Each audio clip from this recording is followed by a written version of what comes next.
Bucks season on the line.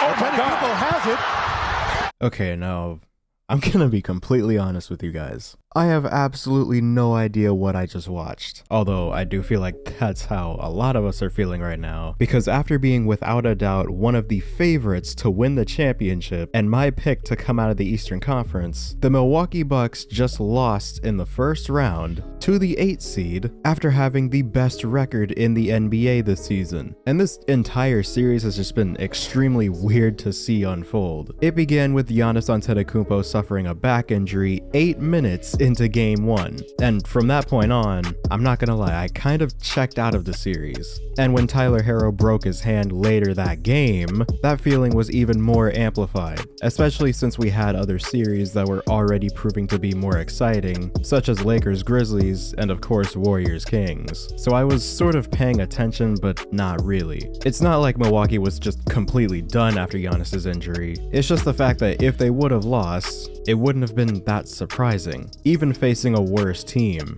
But little did I know that the way they would end up losing was worse than I could have imagined. Because after going down 2-1 in the series, Giannis made his return in game 4, which was the point where a lot of people thought they would easily take back control of the series. And through the first 3 quarters, it was very much looking like that was about to happen. They held a 12-point lead with 6 minutes left after leading by as many as 15. And then, Jimmy Butler turned into the greatest player of all time. Butler pulls up over Holiday. Shot clock at 9. Middleton with Butler driving right into it.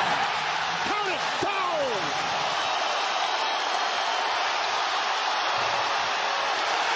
It's loose. The lead, Jimmy Butler! 6 points for Jimmy Butler. Sets up a 3. Good! Why not? Long shot. Good! And this very much felt like some sort of redemption after his horrible series against the Bucks in the 2021 playoffs. And speaking of redemption, if you haven't already, be sure to watch Redemption, which is a documentary that I recently made about the Golden State Warriors championship run last season, and just the whole dynasty in general. And if I haven't convinced you already, maybe these comments will.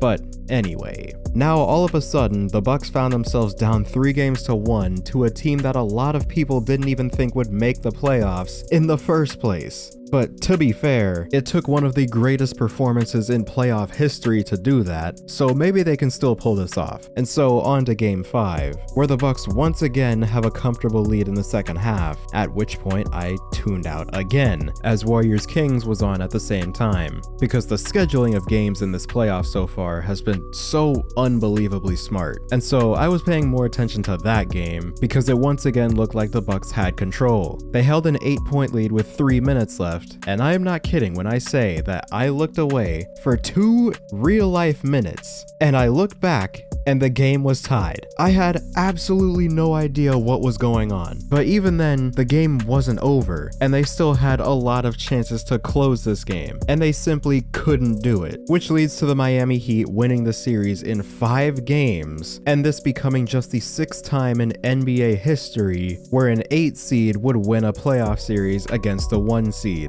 And now we get to why this actually happened, because this is a series where a handful of things led to this historic upset. We'll start by giving the Miami Heat the proper credit they deserve, because they were playing on another level nearly the entire series. A team that was average to below average the entire season, and their improvement in the series was mainly due to their shooting, because throughout the regular season, they were 26th in the league in 3-point percentage at just over 34%. This series, they shot 45% from 3, an 11% increase over their regular season efficiency, and a little over 4% higher than the second highest percentage from a team this playoffs, which is 40% by the Phoenix Suns. And the Bucks were playing the percentages based on their regular season numbers. And so even late in the series, the Heat were still getting a lot of open looks from 3 because the Bucks assumed that they would just eventually come back down to their average. And then they just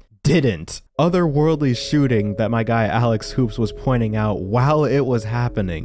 The next highest team is the Phoenix Suns with 40.7%. The Heat are shooting 7% better than every other team in the NBA.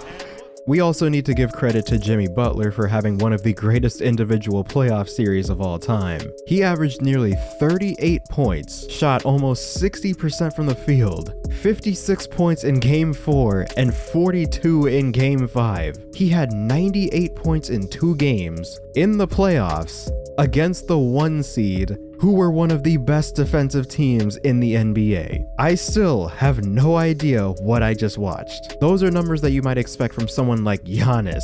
Speaking of which, a lot of problems that people have had with Giannis in the past showed themselves once again in Game 5, mainly his free throw shooting and him consistently not guarding the opposing team's best player, despite him consistently being one of the best defenders in the NBA. And those are the obvious ones that everybody is talking about, but one thing that is being brought up, just not as much, was their execution down the stretch of Game 5, which Giannis was partially responsible for. There were plays, particularly in the last 3 minutes, where he just went way too fast for no reason. Usually what you would want to do in this situation is burn clock to try to get the best shot possible, and to prevent the other team from having more possessions where they could potentially come back. He had this shot that seemed pretty rushed against Bam Adebayo, a defender that has consistently given him problems over the last few seasons, and a pull-up mid-range jumper with a lot of shot clock left. Granted, it was open, but you'd probably still rather see him try to get a better shot than this. And this was a problem even in Game 4, towards the end of the game, that I didn't really notice until I went back and watched. But going back to Game 5, he had this play where after the jump ball, he tries to get rid of the ball as quickly as possible and almost throws a turnover in the process. And the reason he did this was because he shot 23 free throws in this game,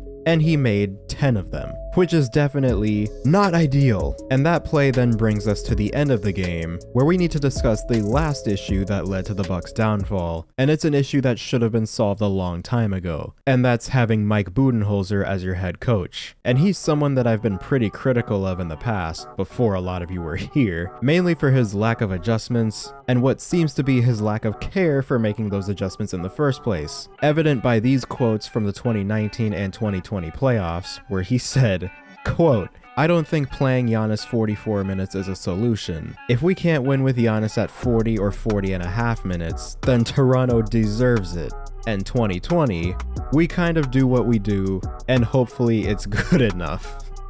Which are definitely lesser known quotes compared to his more infamous play random speech from the 2021 finals. And by the way, I am using the word speech very loosely. He's a coach that a lot of people have been very critical of, and Bucks fans were calling for him to be fired even after winning the championship. His highlights from Game 5 were timeout related, where he didn't call a timeout after Jimmy Butler's insane game-tying shot to set up some sort of play. While you could make the argument that there's only 5/10, so maybe they didn't think they could, my rebuttal would be this play from the 2018 playoffs, where Chris Middleton hits a 40-foot game-tying shot off an inbound with the exact same amount of time left. And while, yes, this was a prayer, it's better to at least give yourself a chance rather than just let the clock run out and go to overtime when you could have and should have done something different. And then at the end of overtime, refused to call one of his 2 remaining timeouts when the possession clearly broke down, resulting in Grayson Allen having to take the last shot, which he didn't even end up doing. 2 of the craziest blunders that I've ever seen involving late game timeout management, and they happened 20 minutes apart from each other. And this had to be the nail in the coffin.